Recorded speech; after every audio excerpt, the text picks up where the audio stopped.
Hi, my name's Bob Fram, and I was a REME officer for 28 years. And I just want to talk today about post-traumatic stress and my own personal experience of it, and something that I developed after my tour in Iraq in 2007.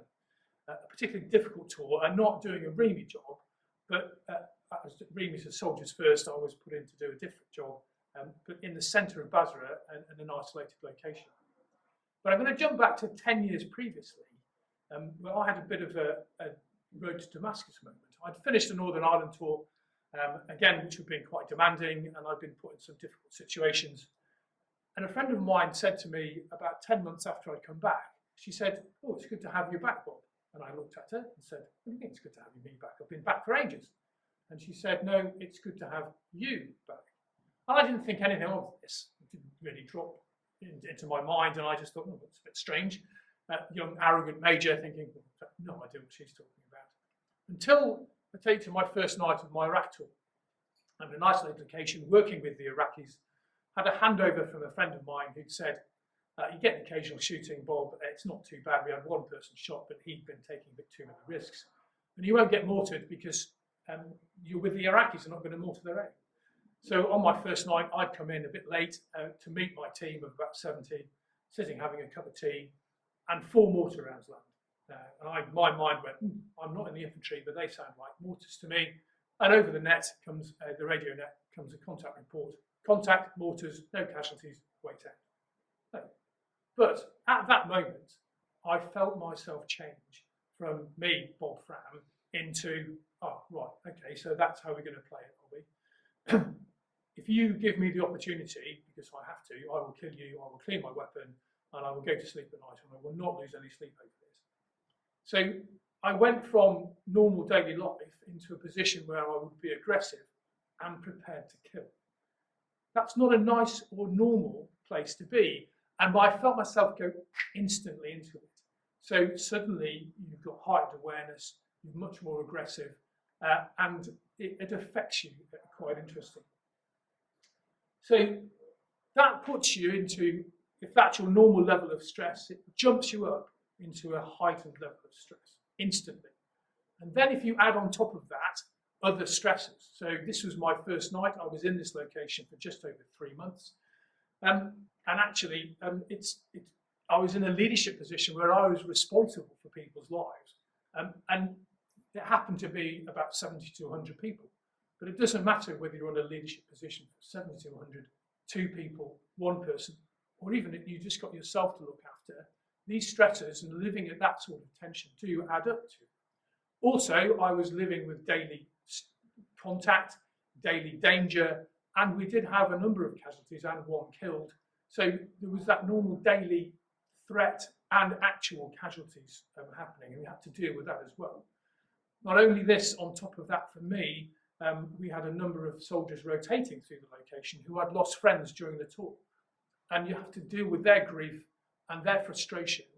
And I think I took 7 memorial services for friends and colleagues who I'd never met, but all added to my stress. So my stress is going up and up and up. Also, I had some key decision points where life and limb was involved. So I had to actually think about that all the time. And that's an added stress of thinking, will I make the right decision at the right time? So as you can tell, my stress is building up and my stress is building up. It all mounts up. And I think when I look back on it, I probably had some little symptoms of PTSD during the tour. Lack of sleep, heightened awareness. I didn't have any bad dreams because I didn't get much sleep. But there was little bits of things that were going on, and I was becoming more and more irritated by minor things that were happening, including my poor wife phoning because she had a problem at home, of which to me was so immaterial it wasn't worth worrying about it, but had her in floods of tears on the phone and her accusing me that I didn't care about it. I gently lied and said I did care about it, but actually I didn't, because I was more focused on what I was doing at the time. So what's the impact? Well,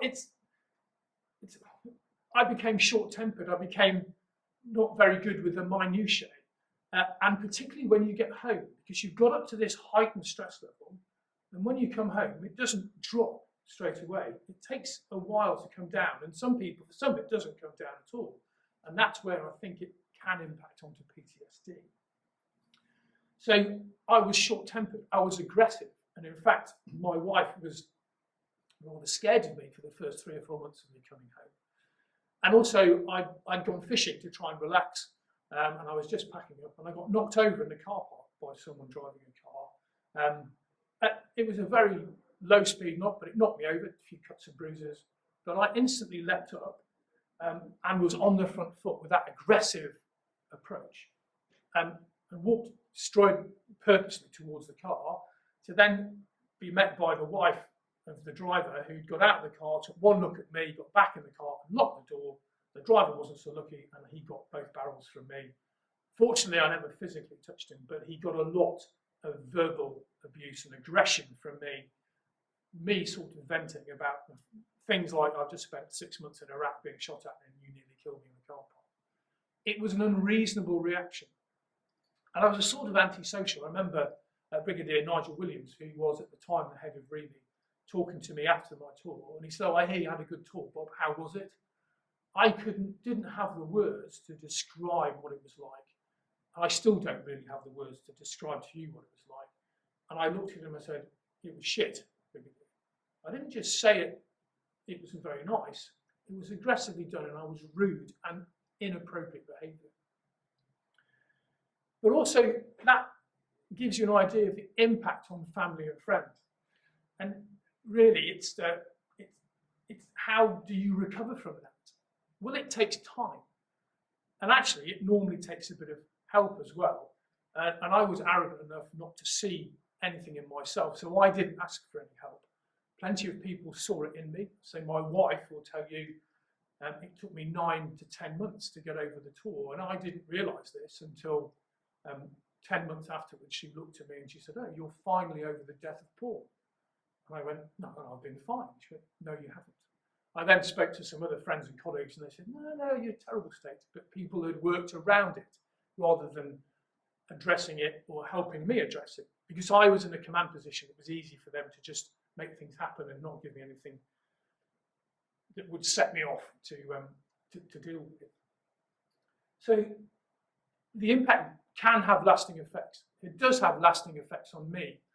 I can talk quite openly about my time in Iraq, but there's sometimes I not change the story, but change the way I tell the story, and I get more emotional about things now. And I'm lucky I don't lose sleep, I don't have any bad dreams, but I think it does affect the way that I approach things. I've got over the fact that little minutiae and things like that irritate me. They don't anymore, and I've learned how to remain calm and not get so aggressive all the time. But sometimes there's a little flashpoint, and friends have said they'd seen the red mist fall on me. So that still happens, and I can feel myself getting slightly emotional talking about this now, which is an after effect of all of that. And it's that heightened awareness and self-awareness that you get probably with PTSD. So what am I trying to say here? Please be aware of the impact of this stress. And the stress might not necessarily come from military service. Mine did, and I might not come from being in a dangerous situation. It might not be from one traumatic experience. I had a really good corporal who worked in my RLC Stores troop, and he went to Afghanistan at the same time I was in Basra, and he struggled really badly when he got back. Never left Camp Bastion, was never in direct line of fire.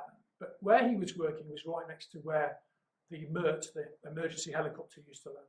And of course, every time it landed, he'd take a look over, and you'd look, wouldn't you? And he saw children, Afghan people, British soldiers, American soldiers, coming off the back of the helicopter in all states of disrepair. And it really affected him. Now, fortunately, because of a good chain of command, a very good troop commander, he was dealt with and he went on to have a good career. But he did struggle with his tour afterwards, and that was, I'd call it secondary trauma. He wasn't directly involved, but it was affecting him. But it might not be a military service. It could be anything in your previous life. It could be something in your background, in your family life. It could be domestic violence. It could be all sorts of things. And in fact, I worked with a guy who suffered from PTSD, but it was brought on, he was an ex-soldier, but it was brought on not through military service, but he'd been driving a car and crashed it, in which his brother, who was a passenger, had died. And it still affected him, and he really struggled with that. So be aware that people's behaviour might not be just because they've been on military service. It depends on personal circumstances. So so what? Well, I think you've got to try and be honest with yourself about it. I found it really difficult to recognise it in myself. But you might recognise it in friends and colleagues. And I'd ask you to be aware of that and remember that great saying, it's okay not to be okay. But also you need to be firm but gentle with people about it. You've got to choose your time to address it and to encourage people to have help. Help is out there, and we'll come on to that in a minute. And this what's on your mind thing, and also the lifting the decks and the what's on your mind is a really good way of finding the right help and getting it anonymously. So if you feel these things in yourself, please try and get some help. If you see it in your friends and colleagues or family, please understand what they're going through. And just a good way of doing it is asking you, we all say it, how are you, mate? And people go, yeah, I'm fine. But then ask them again, no, how are you really? And that has worked for me with some other friends where I know they're going through a tough time, not necessarily post-traumatic stress disorder, but just a tough time. And it's very easy to say, yeah, I'm okay. But if you ask them again, it tends to make them think, and actually if they're good friends and you're a good friend, they may open up to you. So I hope that gives you just an idea. It's a very short idea of what I went through, the symptoms and the things that happened to me and how I didn't address it, in the hope that you can perhaps recognise it in someone or recognise it yourself and take the right measures to make sure that it's not a lingering thing and you don't get hugely affected by PTSD. Thank you. Brilliant. Stop. Right. If you need me to do any of that again, of course you can do.